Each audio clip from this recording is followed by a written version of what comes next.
আমার দুই চোখে এমন ভদ্রলোক দেখছি, ভদ্রলোক হয় একজন আলেমকে, হুজুর আপনারা মানুষগুলোকে কবরের আযাবের মিথ্যা ভয় দেখিয়ে আর কতদিন বোকা বানায় রাখবেন। এরম ডাকাইত আমি দেখছি, এমন জানোয়ার আমি নিজে দেখছি। ওরা ভদ্রলোক। ওয়ানা'লামু মা তুওয়াসওয়িসু বিহি নাফসু, বান্দা শোনো, তোমার অন্তরের ভিতরে, অন্তরের মনি কুঠুরিতে ভেতরে তুমি যে কল্পনা, কামনা, বাসনা, যে আকাঙ্ক্ষাগুলো তুমি লালন করো, আল্লাহ বলেন ওইগুলো পূর্ণ আমি জানি। অতএব তোমার অন্তরের গহীন কুঠুরির গোপন বিষয়গুলো আমি জানি, আমার থেকে আড়াল করতে পারবা না। অতএব তোমার উচিত আমাকেই ভয় করা। দুনিয়াবাসী না জানে না আপনার আমার ভিতরের কল্পনা, ঠিক কিনা বলেন না? আপনি রাস্তার নারীকে দেখে কি কি ভাবছেন, এটা আমি না বুঝি নাই, আল্লাহ বুঝে নাই। কথা বলেন না কেন? আপনি উলঙ্গ ছবি দেখে, নর্তকীর নাচ দেখে কি কি কল্পনা করছেন, অসভ্য কল্পনা, এটা দুনিয়াবাসী না বোঝে নাই, আল্লাহ বুঝে নাই। আল্লাহ তাআলা বলেন অতএব তুমি আমাকে ভয় করা উচিত, আমি তোমার গোপন বিষয়ও জানি। 3, ওয়া নাহনু আকরাবু ইলাইহি মিন হাবলিল ওয়ারিদ, বললাম না সবগুলো ভাবতে বলছে আল্লাহ। 3 নাম্বার আল্লাহ তাআলা বলেন রক্তের সারা দেহে যেই শিরা উপশিরা, এটা যেমন তোমার দেহের সাথে মিশে আছে, অস্তিত্বের সাথে মিশে আছে, সারাক্ষণ তোমার দেহে আছে। আল্লাহ তাআলা বলেন আমি রব্বুল আলামিন তোমার সারা দেহের প্রবাহমান শিরা উপশিরা, রক্তের শিরা উপশিরা সবগুলো চাইতেও সারাক্ষণ আমি তোমার তার চাইতে বেশি কাছে থাকি, কাছে আছি। অতএব তোমার উচিত আমাকেই ভয় করা। আমি আড়াল হই না, আমি ঘুম যাই না, আমি বিশ্রাম করি না। আমার কাছে রাত 2টা, দিনের 2টা বরাবর। নওজোয়ান, রাত 2টায় তুমি ডানে বামে তাকিয়ে দেখছো মা ঘুমায় গেছে, বাবা ঘুমায় গেছে, পাড়াপড়শি ঘুমায় গেছে, কেউ জেগে নাই। তুমি একা উলঙ্গ ছবি দেখছ, নর্তকীর নাচ দেখতেছ, জিনা ব্যভিচারের দৃশ্য দেখতেছ, আরেক মেয়ের সাথে অবৈধ প্রেমের আলাপ করছো, ভাবছো কেউ দেখে না, তুমি একা। আরশে আজিম থেকে রব্বুল আলামিন বলে আনিস আমি জেগে আছি, আমি ঘুমাই নাই, আমি ঘুম যাইও না। আয় আমার বান্দা, আমাকে সামনে রেখে এত বড় গুনাহ কেমনে করছো? আমার কাছে কি তুমি আসবা না? আমার কাছে কি হিসাব দিতে হবে না? বান্দা তুমি কি মরবা না? তুমি এতটাই ভুলে গেলা? এরপর আল্লাহ তাআলা বলেন 4 নাম্বার ইয ইয়াতালাক্কাল মুতালাক্কিয়ানি আনিল ইয়ামিনি ওয়া আনিশ শিমালি কাঈদ, বান্দা এরপরে ভাবো তো, জানো তোমার ডান কাঁধে বাম কাঁধে 24 ঘন্টা আমার 2জন ফেরেশতা বসা আছে, তারা তোমার জিন্দেগি রেকর্ড করছে। অতএব তুমি আমার থেকে আড়াল হবা কিভাবে? তোমার উচিত আমাকেই ভয় করা। মানে এই কয়টা হলো? 4টা। 1, আমি তোমাকে বানিয়েছি, উচিত আমাকে ভয় করা। আমি তোমার অন্তরের ভিতরের গোপন বিষয়গুলোও জানি, তোমার উচিত আমাকে ভয় করা। আমি তোমার 24 ঘন্টা তোমার দেহের অস্তিত্বের চাইতেও কাছে থাকি, তোমার উচিত আমাকেই ভয় করা। আমি আল্লাহ তোমার ডানে বামে 2জন ফেরেশতা 24 ঘন্টা রেখেছি, তোমার উচিত আমাকে ভয় করা। 5, মা ইয়ালফিজু মিন কাউলিন ইল্লা লাদাইহি রাকিবুন আতীদ, আল্লাহ বলে বান্দা তুমি এই জবান দিয়ে যখন যেই শব্দ, আচরণ, উচ্চারণ করো, একটা শব্দ বের করো, একটা আওয়াজ, আল্লাহ বলেন ওইটাও আমি আলাদা ফেরেশতাকে দিয়ে, তৎপর আমার চৌকস ফেরেশতাকে দিয়ে আমি আলাদাভাবে 24 ঘন্টা সংরক্ষণ করছি।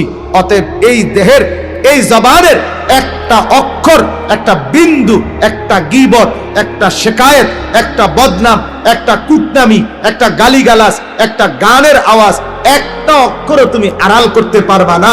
আমি একটা একটা করে তোমাকে দেব। অতএব তোমার উচিত আমাকে ভয় করা, আমাকে ভয় করা।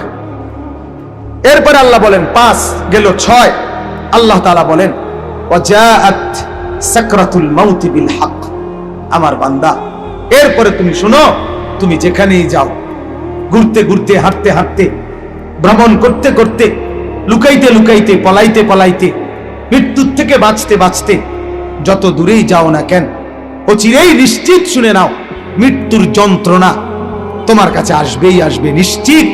যালিকা মা কুনতা মিনহু তাহিদ, যেই মৃত্যু থেকে তুমি পলায়ন করতা, সেই মৃত্যু সত্যি সত্যি তোমার কাছে আসবেই আসবে।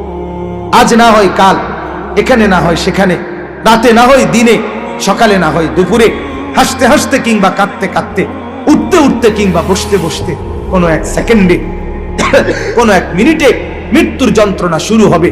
মরতে তোমাকে হবেই, আসতে তোমাকে হবেই, ফিরতে তোমাকে হবেই, আমার কাছে তোমাকে বুঝ দিতেই হবে, আমার সামনে তোমাকে দাঁড়াইতেই হবে। অতএব তোমার উচিত আমাকে ভয় করা। এরপর আল্লাহ বলেন, কয়টা হইল? ছয়টা হয়েছে, ছয়টা। এক, আমি তোমাকে বানিয়েছি। দুই, তোমার অন্তরের গোপন বিষয় আমি জানি। তিন, আমি তোমার কাছেই আছি। চার, তোমার ডানে বামে দুইজন ফেরেশতা আছে। হ্যাঁ, পাঁচ, তোমার জবানের প্রত্যেকটা অক্ষর সেটা হবে ভীষণ ভয়ের দিন, ভীতির দিন, ভয়ঙ্কর দিন। সেই দিন তোমাকে আমার সামনে উপস্থিত হতে হবে, ওইটাকে তোমার ভয় করা উচিত। আমাকে তো আল্লাহর সামনে যেতে হবে, আমাকে তো আখেরাতে দাঁড়াইতেই হবে, আমাকে তো হাসরের মাঠে যেতেই হবে। অতএব বান্দা উচিত, আর কাউকে ফাঁকি দিলে দিতে পারো, আর কারো থেকে আড়াল হলে হতে পারো, আমার থেকে পারবা। ঠিক কিনা বলেন? আপনি বলেন, বাপ এতগুলো কথা বলার পর মালিক আর কেমনে বললে আপনি আল্লাহকে মানতেন? আপনি বলেন ভাই, একজন হইলে একজন নতুন করে ভাবেন, আর কেমনে বললে, আর কত ভাবে বললে আপনি আল্লাহকে চিনতেন, নামাজ পড়তেন, হালাল খাইতেন? কোন এই যে কয়জন যুবক ভাই, কয়েকজন এখানে দাঁড়াইছেন, কয়েকজন এখানে বসছেন, ভাই আমি আপনাদেরকে হৃদয়ের সবটুকু দরদ দিয়ে, আমার বাপ, আমার ভাই, আমার বন্ধু, পর্দার আড়ালের আমার মা, আমার বোন, সবাইকে বলছি, দয়া করে আল্লাহর ওয়াস্তে, আল্লাহর ওয়াস্তে আপনি আরেকবার ভাবেন, আবার ভাবেন। আল্লাহ আমাদেরকে বানিয়েছে, আমার অন্তরের গোপন বিষয় আল্লাহ জানে। আল্লাহ আমার কাছেই আছে, আমার ডান কাঁধে বাম কাঁধে দুইজন ফেরেশতা আছে, আমার মুখের উচ্চারণ রেকর্ড হচ্ছে, আমার মৃত্যু নিশ্চিত হবে, আমাকে নিশ্চিত হাসরের মাঠে দাঁড়াইতেই হবে। এতগুলো কথা শুনবার পর আমার কি উচিত আল্লাহর ইবাদত না করা? কথা বলেন না কেন? অতএব ইনশাআল্লাহ মাহফিলটাকে, ওয়াজটাকে বাপ শুধুই কেবল আসা যাওয়ার রসুম বানাবেন না, বরং জিন্দেগি বদলানোর জন্য একটু হলেও সিদ্ধান্ত নেন, একটু হলেও পরিবর্তনের মানসিকতা নেন। আমি অনুরোধ করছি, এক তালে জিন্দেগি কাটাইয়েন না।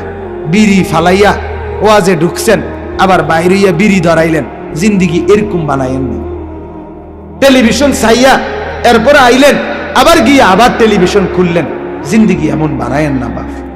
গতকাল কেউ এক ওয়াক্ত নামাজ পড়লেন না, আজও সেই পড়লেন না, এমন হইেন না বাপ। প্রতিদিন ফজরের নামাজ কখনোই পড়েন না, পড়তে মনেই চায় না, ইচ্ছাও জাগে না। আহা বাপ, একটা শক্ত কথা বলি, লাগাতার যখন কারো গুনাহ লাগাতার চলতে থাকে, ওইটা প্রমাণ করে আল্লাহ তাকে ভুলে গেছে, ওইটা প্রমাণ করে আল্লাহ তার নিজেকেই তাকেই তার থেকে ভুলাইয়া দিছে। এটা তাফসীর। ওয়ালা তাকুনু কাল্লাযীনা নাসুল্লাহা ফাআনসাহুম আনফুসাহুম। আল্লাহ বলে, বান্দা আমাকে দীর্ঘ সময় ভুলে থেকো না। দীর্ঘ সময় ভুলে থাকলে একদিন আমি আল্লাহ তোমার নিজেকেই তোমার থেকে ভুলাইয়া দেব। সেদিন তোমার মনে থাকবে না তুমি মানুষ, তোমার মনে থাকবে না তুমি মুসলমান, তোমার আর কোনোদিন মনে হবে না তুমি মরবা। আখেরাত, কিয়ামত, হাসরের মাঠ, কবর, মিজান, ফুলসিরাত কিছুই আর মনে থাকবে না। কি মনে হবে? আল্লাহ কোরআনে বলছে, মা হিয়া ইল্লা হায়াতুনা দুনিয়া। মনে হবে এই যে জীবন কেবল দুনিয়াটাই, এখানেই মরছি, এখানেই বাঁচবো, এখানেই হাসবো, এখানেই কাঁদবো, এখানেই ফুর্তি করব, যা করব এখানে। নাফরমান এটাই ভাবে। নগদ যা পাও হাত পেতে নাও, বাকির খাতায় শূন্য থাক। এই গানের অর্থ কিন্তু দোকানের হিসাব না, এই গানের অর্থ হইল নাস্তিকতার হিসাব।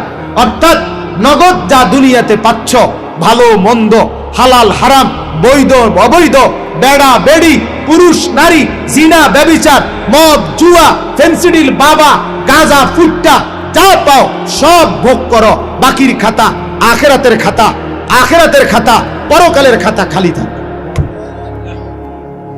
বাকি বুকি চিন্তা করো না, এটি হুজুররা কয়, মাইতো নাই তা। আমি নিজে দেখছি মিয়া ভদ্রলোক, আমার দুই চোখে এমন ভদ্রলোক দেখছি। ভদ্রলোক কয় একজন আলেমকে, হুজুর আপনারা মানুষগুলোকে কবরের আযাবের মিথ্যা ভয় দেখিয়ে আর কতদিন বোকা বানায় রাখবেন? এরম ডাকাইতে আমি দেখছি, এমন জানোয়ার আমি নিজে দেখছি। আমরা ভদ্রলোক, সিগারেট একটা শেষ হইলে আরেকটা ধরায়, অতিরিক্ত ভদ্রতার কারণে যাতে শীত না লাগে আগুন জ্বালায় রাখে সবসময়। নাউযুবিল্লাহ, নাউযুবিল্লাহ। আল্লাহ আমাদেরকে মাফ করে দেন, আল্লাহ তাআলা আমাদেরকে বুঝ দান করেন। আজকের এই মাহফিল, মাদ্রাসা আর এই মসজিদ আল্লাহ তাআলা ভরপুর কবুল করেন। যারা যত সহযোগিতা করেছিলেন আল্লাহ তাআলা আপনাদের প্রত্যেকের দানে সহযোগিতাতে বরকত দান করেন। আমার এই বলার দ্বারা, আমার এই আবেগ অনুভূতির দ্বারা একজন যুবক ভাইও যদি নতুন করে নামাজি হন তাহলে আমার সার্থক, মাহফিল সার্থক, এই ইন্তেজাম সার্থক। এজন্য দয়া করে আমরা প্রত্যেকে নিয়ত করি ইনশাআল্লাহ আমরা নামাজি হব। বলেন ইনশাআল্লাহ। আমরা আল্লাহকে রাজি করব, আল্লাহকে নারাজ করব না। আল্লাহ তাআলা কোরআনে বলছে, বান্দা আমি যদি পথ হারায় দেই, আমি যদি গোমরা করে দেই, কেউ তোমাকে হেদায়েত দিতে পারবে না।